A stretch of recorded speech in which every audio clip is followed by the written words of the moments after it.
sa panahon ngayon mga sisi ko, mag-ingat tayo dahil dumarami na ang mga bababait, mga masasamang loob mga sisi ko.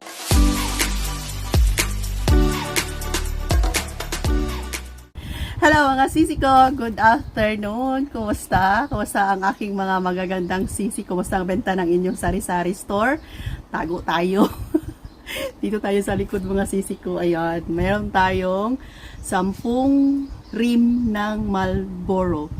So si Marlboro ngayon dito sa amin ay napakamabenta. So kumuha tayo ng 10 rim. 1, 2, 3, 4, 5, 6, 7, 8, 9, 10.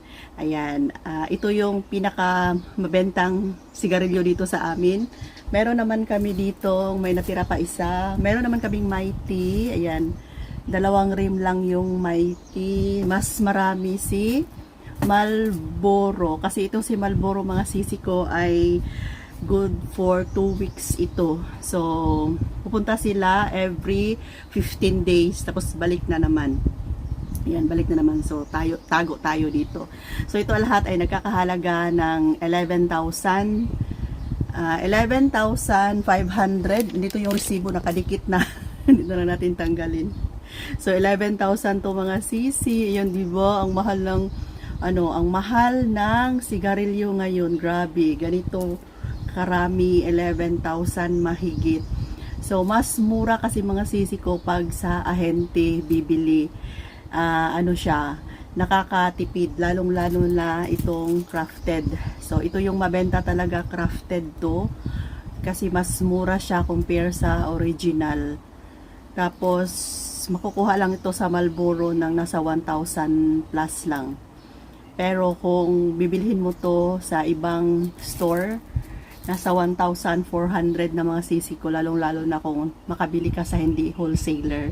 Ayan, may mga price doon, alam nyo na siguro, hindi ko na lang banggitin, basta sa iba ay 1,400 ito, tapos sa ahente ay 1,000. So, malaki, medyo malaki yung kikitain natin. And meron pala akong teren, magbubukas tayo ng parcel na naman. Parcel slide. Ito'y mga sisi ko, atras natin konti. Baka matamaan yung camera. Ibaba ko to kasi madilim. Parang natabunan ako ng liwanag. So, baba natin yung 5. So, 5 crafted. Tapos, 5 crafted na blue at saka 5, di ba maliwanag na, 5 red. Ayan. So, open natin to. Ito'y item para sa tindahan. Benta natin to mga sisi ko. Yan. Kumusta na ba kayo? Kumusta ang magaganda kong mga sisi? Hala, wait lang. Isa-isahin natin. Ayan. Ito'y toy pack. Bili ako nito, yung toy pack mga sisi ko. Kasi minsan, hindi ako alis-alis kaagad. Punta ng grocery. Kaya, nag-add ako nito. So marami sana yung kukunin ko, kaya lang ito na lang yung natira. Parang 3 na lang yata to. Ganito sa mga sisi. Yan, parang party toy pa rin, may laruan sa ilalim. Yan, pero mas maganda siguro ang laman nito. Iba-iba yung laman mga sisi ko, tapos maganda siya, colorful. Pero maglagay ako ng product sa baba dyan sa screen. Pero sa ngayon mga sisi ko, parang ubos na yata to. Kasi gusto ko sanang bumili ng marami. Kaya lang, 3 na lang yata ang natira. So ito lang muna. Mag-antay ako ulit ng another stock nila. Basta itong shop na to, itong binilihan ko nito lahat. Ayan, pili na lang kayo kung saan nyo gusto o kung ano yung gusto nyong bilhin sa shop na to mga sisi ko. Ayan, 3 na lang talaga. Ayan, party pack. Party toy to, pero yung mga kabataan, napakamabenta to. Benta ko siya ng 7 pesos. Ayan. 3 na lang to mga sisi ko. Ito pa. Oh. Iba-iba yung laman. Maganda siya, attractive sa mga kabataan mga sisi ko. Yung mga nabibili natin sa grocery mga sisi ko, mas mura yun. Kunti, compare nito. Pero, yun na nga, nabanggit ko na mabilis siyang maubos, tapos hindi kaagad ako makapunta sa grocery. Kaya, naghahanap ako ng ganito na pwede kong i-order sa Shopee na kahit hindi ako makaalis, nabenta pa rin akong ganito. Napaka mabente talaga nito sa mga kabataan, mga sisi ko. 7 ang benta ko. Iba-iba yung laman. Yan, pagkaguluhan yan ng mga kabataan. Tapos maganda yung packaging. Yung mabibili natin sa grocery ay yun yung mga Naruto, di ba? Naruto. And ano to? Ayan, lollipop. Ayan, lollipop na parang iba-iba yung design. Zoo lollipop. Ayan o, mga di ba? Ganda tingnan. Benta ko pa rin siya ng 7 pesos, mga sisi ko. Parang 2 pesos each ang tubo ko. 2 bawat isa. Tapos, ito pa, yung pinaka mabenta din sa mga kabataan ay ang plastic balloon. So, dalawa lang muna yung kinuha ko, mga sisi ko, pero mag-add ako nito. Yan. Benta ko siya, alam nyo ba, benta ko siya ng 10 pesos. Kasi ang laki niya, mga sisi ko. Maraming size ang plastic balloon. Pero ito siya jumbo kasi, mga sisi ko. Tingnan nyo. Yan, malalaki siya. Kaya pwede siyang ibenta ng 10 pesos. Pero depende na sa inyo, mga sisi ko, kung magkano yung benta ninyo. Pwede yung 8. Bahala na kayo. Basta dito sa akin, 10 pesos para wala ng barya. Ayun, no, diba? Jumbo. 1, 2, 3, 4, 5, 6, 7, 8. 8 times 3. 24 pieces ang laman. So, ito na nga. Nag-start akong mag-vlog ngayon. Hindi ko muna kinuha yung price. Kalimutan ko. Basta't mga sisi ko, may product naman dyan. Click nyo lang. Makikita nyo yung price. Basta't pag ibenta ito ng 10 piso, malaki yung kikitain. So, dalawa yung kinuha ko. Ayan, yung dalawa. So, ito lang muna yung mga nabili kong item. May paparating naman na another item.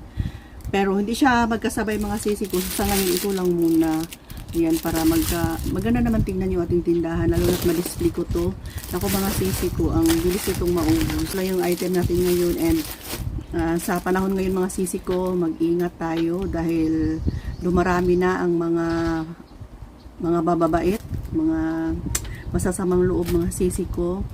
Pag may bibili na kahina-hinala, mag-ingat na tayo, wag magtiwala, lalong-lalo na hindi natin kabisado, parang bago sa mukha nila. Siyempre, di ba tayo, halos kakilala naman natin dito sa amin kasi halos kakilala namin yung mga bumibili.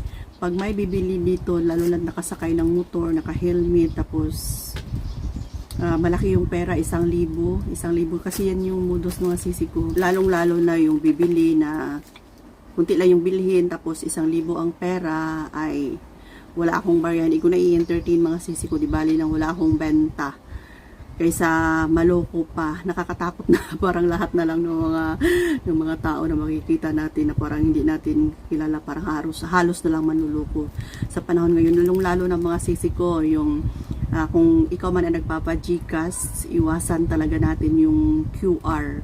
Kasi dito sa amin, may mga i-scan lang yung QR kasi wala daw silang GCash. Naglalaro sila or nagsusugal. Dati pa talaga kami ni Kuya Dave, hindi kami pumapayag. Kung magpapa-cash in sila, isulat nila yung number nila or ibigay nila yung number nila.